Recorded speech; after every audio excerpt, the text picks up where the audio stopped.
I have gathered before, but this is a fresh, long-form creative writing task to 5,500 words, which is a standalone artifact-style deliverable.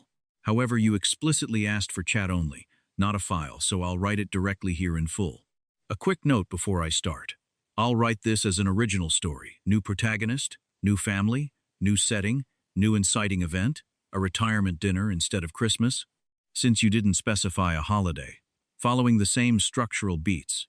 Rejection, redirect into service, public exposure, confrontation, refusal to rescue, quiet dignity, ending, first person, addressing the audience by relationship as requested. The hardest thing a man can do is watch his own child calculate his worth in dollars and convenience and come up short.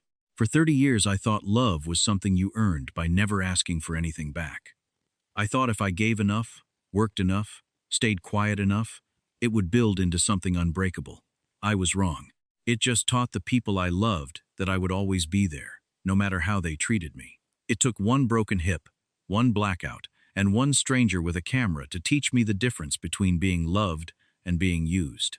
And by the time my son understood what he'd done, I had already stopped waiting by the phone for him to figure it out. If you've ever given everything you had to your own children and watched them treat a stranger's money like it meant more than your whole life, then you already know the particular kind of cold that settles into a man's chest when his own blood looks straight through him. Before I tell you what happened on the night of my retirement dinner, I want to say something to every father and mother watching this.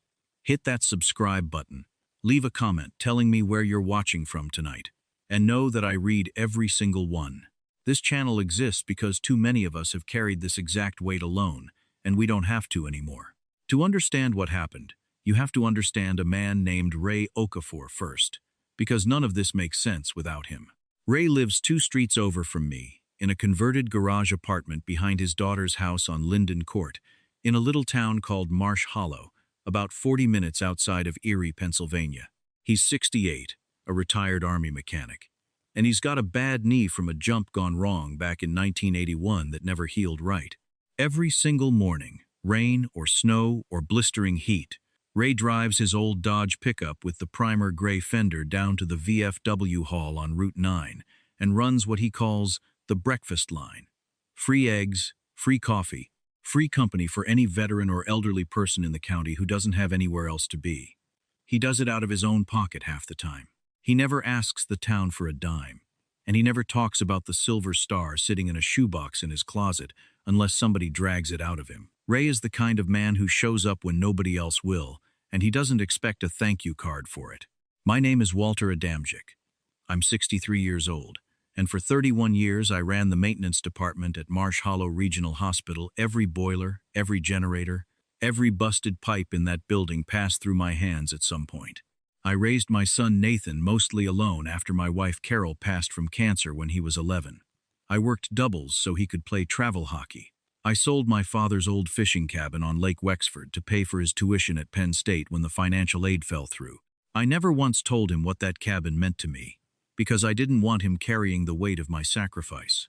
I thought if I just kept giving, kept showing up, kept being quiet and steady, he'd grow into a man who understood what it cost. I was wrong about that too. I was just quietly disappearing, one sacrifice at a time, and calling it fatherhood. When Nathan married into the Fenwick family 6 years ago, I watched him change in ways that felt small at first, and then didn't. His father-in-law, Richard Fenwick, owns 4 car dealerships across 3 counties and a lake house that takes up an entire private cove. Richard wears monogrammed golf shirts and talks about margins and verticals at Thanksgiving dinner like it's poetry. He bought Nathan and his wife Ashley a house in the Fenwick family's gated development. He got Nathan a no-show consulting title at one of the dealerships that pays more than I made in my best year at the hospital. And slowly, so slowly I almost didn't notice it happening, my son started calling Richard the guy who actually opened doors for me, like the 31 years I spent keeping that hospital's boilers running so I could pay for his childhood were just a warm-up act, before the real show started. Tuesday, November 4th, 4:40 in the afternoon. I was standing in my kitchen on Birch Street, holding the phone against my shoulder while I stirred a pot of chili because Nathan had called to talk about my retirement dinner. 31 years at that hospital, and the administration was throwing me a small dinner at the Elks Lodge that Saturday. I'd been looking forward to it for weeks. Nathan's voice came through a little too fast, a little too rehearsed, the way it always sounds when he's already decided something and is just looking for permission to feel good about it. "Dad, so, listen," he said, "about Saturday. I already told the lodge we'd need a table for 6, I said, turning the burner down. "Your Uncle Frank's driving up from Youngstown." "Yeah, about that," Nathan said. There was a pause, and I could hear Ashley's voice in the background, muffled, coaching him through something. "Richard's doing this big thing Saturday night. The dealership's turning 25 years old, and he's hosting this whole gala at the Marriott downtown, like 200 people, a live band. The whole county's business community is going to be there. He specifically asked if Ashley and I could be there early to help him work the room. It's a huge deal for his brand, Dad. And honestly, it could be huge for me too, career-wise." "Nathan, this is my retirement dinner," I said. 31 years. I've had this on the calendar for 6 weeks. "I know, Dad. I know, and I'm really proud of you," he said. And I could hear how easily the word proud came out of him, like a coupon he'd used 100 times before. "But can't we do something with just you and me another night? Like, get dinner during the week? This gala thing, Richard's put so much into it, and he really wants family there. He's trying to make it feel like, like a real family thing, with all of us standing together for the photos. A real family thing." I stood there in my kitchen with the wooden spoon in my hand, and something in my chest went very still and very cold. I had been the one who sat up with him during 3 straight nights of chemo-adjacent nausea when he caught a bad flu his sophomore year, and Carol was already gone, and there was nobody else to do it. I had been the one who drove 4 hours round trip every single Sunday during his rookie year in the minor hockey league, just so he'd have someone in the stands. I said, keeping my voice level, "I bought a cake, Nathan. I already told the lodge." "Dad, please don't make this a thing," he said, and I heard that flicker of irritation slide into his voice, the same one Ashley uses when a waiter gets her order wrong. "It's one dinner.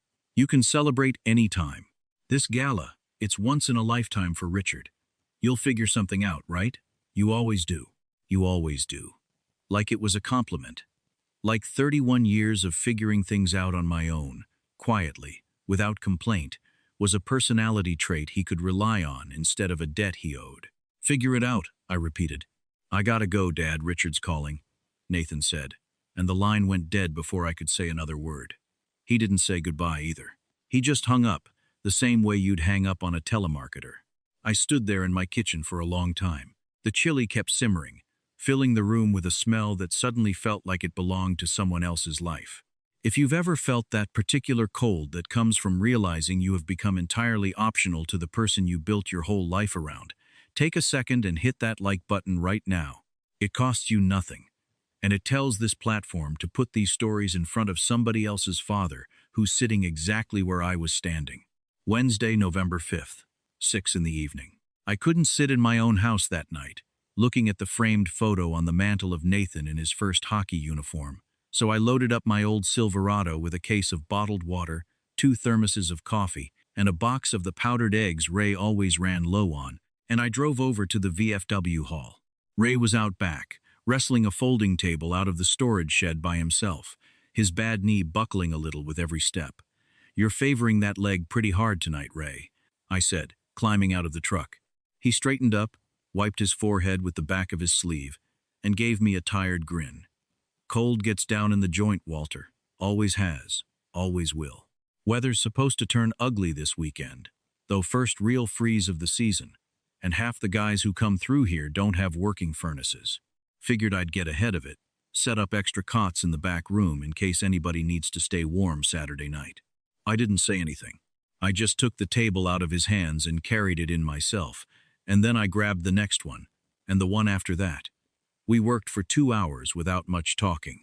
Ray never asked why a man was out setting up cots on a Wednesday night instead of home with his family. He just kept pacing himself, directing me where things went. When we finally stopped, he pulled 2 folding chairs out onto the gravel lot behind the hall and poured coffee from his thermos into 2 chipped mugs. "You look like a man whose whole family just told him he doesn't fit on the guest list anymore," Ray said, looking out at the dark tree line. I took a sip of the coffee. It was bitter and too strong, the way army coffee always is. My son called, told me my retirement dinner needs to move. His father-in-law's throwing some gala Saturday, and I guess I got scheduled out. Ray nodded slowly.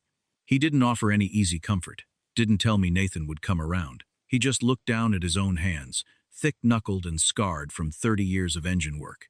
A man goes where he's needed, Walter, not where he's tolerated. When my wife passed and my daughter moved me out back here, I figured that was the end of me mattering to anybody. Then I looked around this town and saw how many old soldiers were eating alone every morning. You've got a truck, a strong back, and 31 years of knowing how to fix anything with a motor in it. If your own family doesn't want your Saturday night, I know about 60 veterans in this county who'd be grateful for it. I looked at Ray, then down at my own hands on the coffee mug. Something shifted in me, quiet and permanent, like a door closing without a slam. I had spent years trying to squeeze myself into the corners of a life where I was tolerated at best. "What do you need Saturday?" I asked. Ray looked at me with a small, knowing glint in his eye. "Everything. If that freeze comes in like they're saying, bring your generator." Thursday, November 6th. The weather service had been predicting a hard freeze, but nobody expected what actually rolled in. By Friday night, an ice storm had coated every power line in the county, and by Saturday morning, a wet, heavy snow was piling on top of it, snapping tree limbs and pulling down transformers across 3 townships. By Saturday afternoon, 70% of Marsh Hollow was without power, and the temperature was sitting at 11 degrees and dropping. I didn't look at my phone. I left it face down on my kitchen counter, plugged into the wall. I put on my old Carhartt coveralls, my steel-toed boots, and my reflective safety vest from my hospital days, and I loaded the bed of my Silverado with my 2 portable generators, 4 cases of water, 4 boxes of the powdered eggs, 4 folding cots, and every wool blanket I owned. For the next 30 hours, Ray and I became a 2-man relief operation, driving from house to house through streets the county plows couldn't keep up with. We ran a generator into the home of a 91-year-old widow named Loretta Higbee, whose oxygen concentrator had gone dead an hour earlier. We hauled 2 elderly veterans from a house with a collapsed carport into the VFW hall and got them onto cots by the wood stove. We chained a downed maple off Route 9, so the county's only working ambulance could get through to a man having chest pains. We didn't stop to eat much besides cold sandwiches and Ray's terrible coffee. By the time Saturday evening came, the exact night of both the gala and the retirement dinner, I'd already missed. My hands were raw and my back ached from lifting generators, but my mind had never felt clearer. I wasn't thinking about the Elks Lodge, or the Marriott Ballroom, or Richard Fenwick's 25-year banner hanging over a room full of people who'd never spent a single winter night worrying about anybody but themselves. Around 9:40 that night, a local news van from WERI Channel 8, which had been out covering the outages, slid off the icy shoulder into a ditch on the corner of Linden and 9th, right near the VFW hall. Ray and I pulled up behind it. I hooked a tow strap to their frame, dropped my Silverado into low gear, and pulled them free in under 2 minutes. A young reporter named Denise Okwuosa came jogging over to my window with a cameraman right behind her, the camera's red light glowing against the falling snow. "We're live on Channel 8, Denise said into her microphone, breath fogging in the cold. "I'm standing here with 2 Marsh Hollow residents who've spent the better part of 2 days keeping this county's most vulnerable people warm and safe, while our infrastructure has been overwhelmed. Sir, can I get your name? And what has you out here on a night like this?" I rolled my window down all the way. The cold hit my face clean and honest. "My name's Walter Adamczyk," I said, my voice sounding older and steadier than I expected. "This is Ray Okafor. We're out here because there are people in this county who don't have anybody else checking on them tonight. A man's supposed to go where he's needed. When it gets cold, you don't stay home worrying about yourself. You go find who's got nobody, and you show up." Denise looked genuinely stunned for a second. "Walter, County Dispatch is saying you 2 personally got Loretta Higbee's oxygen equipment running after her concentrator failed. That likely saved her life tonight. Do you have family waiting for you somewhere warm?" I let out a short breath that turned to fog in the air. My family had somewhere else to be tonight, a big party downtown, so I had some time free. "Stay warm out there, everybody." Mary, I caught myself. Stay safe tonight, all of you. I rolled the window back up, shifted into drive, and we had 4 more houses to check before the night was over. Sunday, November 9th, 1:20 in the morning. Ray and I finally got back to the VFW hall to park the equipment. I dropped him off at his daughter's place on Linden Court. He shook my hand at the door, his grip still strong despite the cold. "You did good work tonight, Walter," he said quietly. "Go home and rest." When I walked into my kitchen a little before 2, the house was freezing, but the power had just come back on, the refrigerator humming back to life.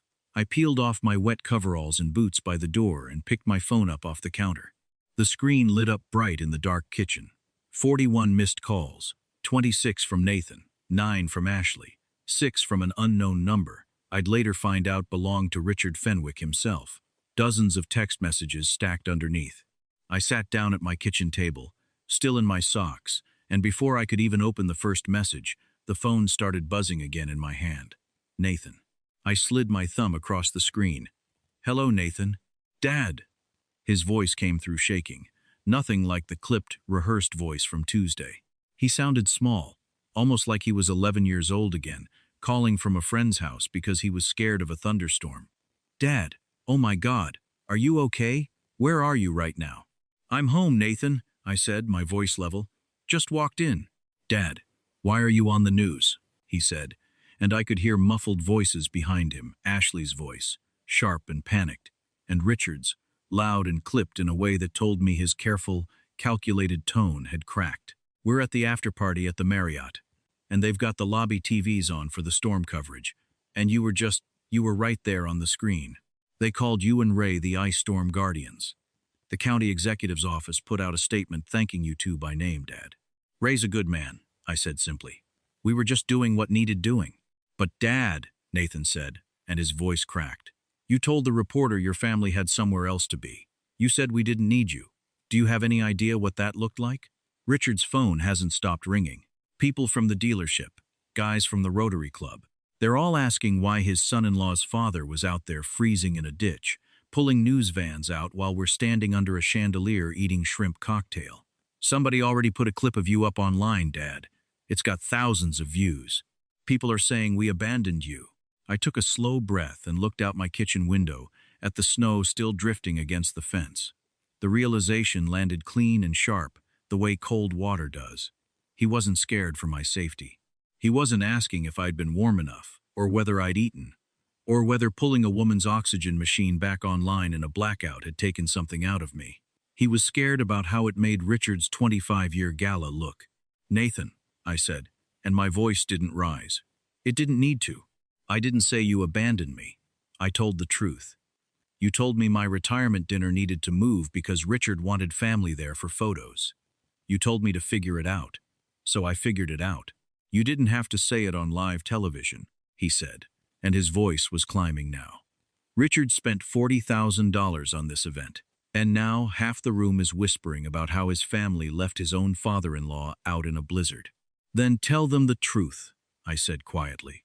"Tell them you chose to spend Saturday night helping a man sell you a bigger future, and I chose to spend it making sure an old woman's oxygen machine didn't stop running in the middle of the night. There's no lie in either one of those." "Dad, please," he said, and for the first time all night, I heard something underneath the panic that might have actually been fear. "Richard's lake house, the pipes burst 2 hours ago. The whole finished basement is underwater. His backup generator cut out, and everybody's been huddled around the fireplace in their coats since 10. Ashley's freezing. Do you still have one of those generators? And your plow's still on the truck, right? The driveway out there is buried. Nobody can get in or out." I sat there in my quiet kitchen. 5 years ago, even 2 weeks ago, I would have been out the door before he finished the sentence, driving through the drifts, hooking up the generator, plowing the driveway, hoping it might buy me one more crumb of my son's attention. I would have bought the piece all over again, the way I always had. But that man wasn't sitting at this table anymore. He'd stayed behind somewhere on Route 9, on his knees in the snow, chaining a fallen maple out of an ambulance's path. "No, Nathan," I said. "I can't do that." "What? Why not?" His voice cracked into something close to a shout. "Dad, we're freezing here, and you've got everything sitting right in your truck. My equipment belongs to the VFW tonight, I said. And Richard's a very successful man, from what you tell me. 4 dealerships, a lake house with its own cove. I'm sure he can figure it out. That's what you told me to do, isn't it? Dad, how can you be this cold? He said. It's my wife's family. It is cold, I agreed. I spent my whole night making sure 60 people who had nobody else didn't freeze in the dark. I went where I was needed, Nathan. I'm not needed at Richard's lake house. I'm only convenient there when the power goes out. Those are 2 very different things, and it took me 31 years to learn the difference. So you're just going to leave us out here? Richard's your family now, Nathan, I said. You've spent 6 years making sure everyone knew it. Let him take care of you tonight. I'm going to bed. I didn't wait for him to answer. I ended the call, turned the phone off completely, and set it face down on the counter. Then I walked into my bedroom and slept better than I had in years. Monday, November 10th, 7:30 in the morning. The sun came up hard and bright over Marsh Hollow, throwing long blue shadows across snow that hadn't been touched yet by plows or footprints. I made a pot of real coffee, not Ray's diesel-strength army brew, and sat by my kitchen window for a long while, just watching the light change. I turned my phone back on. More messages had piled up overnight. Ashley calling me selfish, calling me cruel, calling me a man who'd humiliated her family on television. One long message from Nathan, half apology and half justification, explaining all over again why he'd needed to be at that gala. I read it once. I didn't answer any of it. I didn't feel angry. And I didn't feel any particular sense of victory either. I just felt quiet, in a way I hadn't in years, like a room after somebody finally opens a window that's been painted shut. Around 10 o'clock, I drove over to Linden Court. The roads were mostly clear by then, the county plows finally catching up to the storm. When I pulled up outside Ray's little garage apartment, I found him out on the small concrete stoop, sitting in a folding lawn chair with a wool blanket over his knees, watching the sun hit the snow-covered yard. I walked up carrying a foil pan of the eggs and bacon I'd made that morning, more than I could eat alone. Thought you might want some breakfast, Ray, I said, setting it down on the little table beside his chair.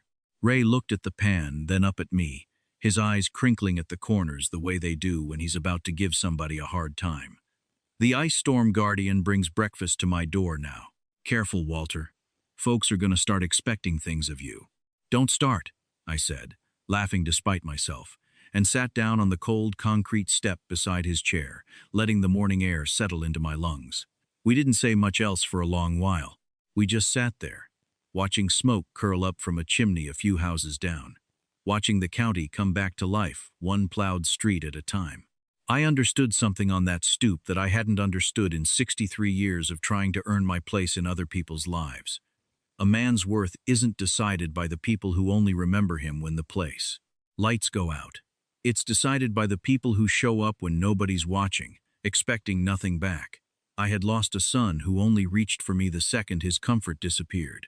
But I had found a whole county of strangers who knew exactly who I was on the worst night of the year, and for the first time since Carol passed, that felt like more than enough to build the rest of my life on.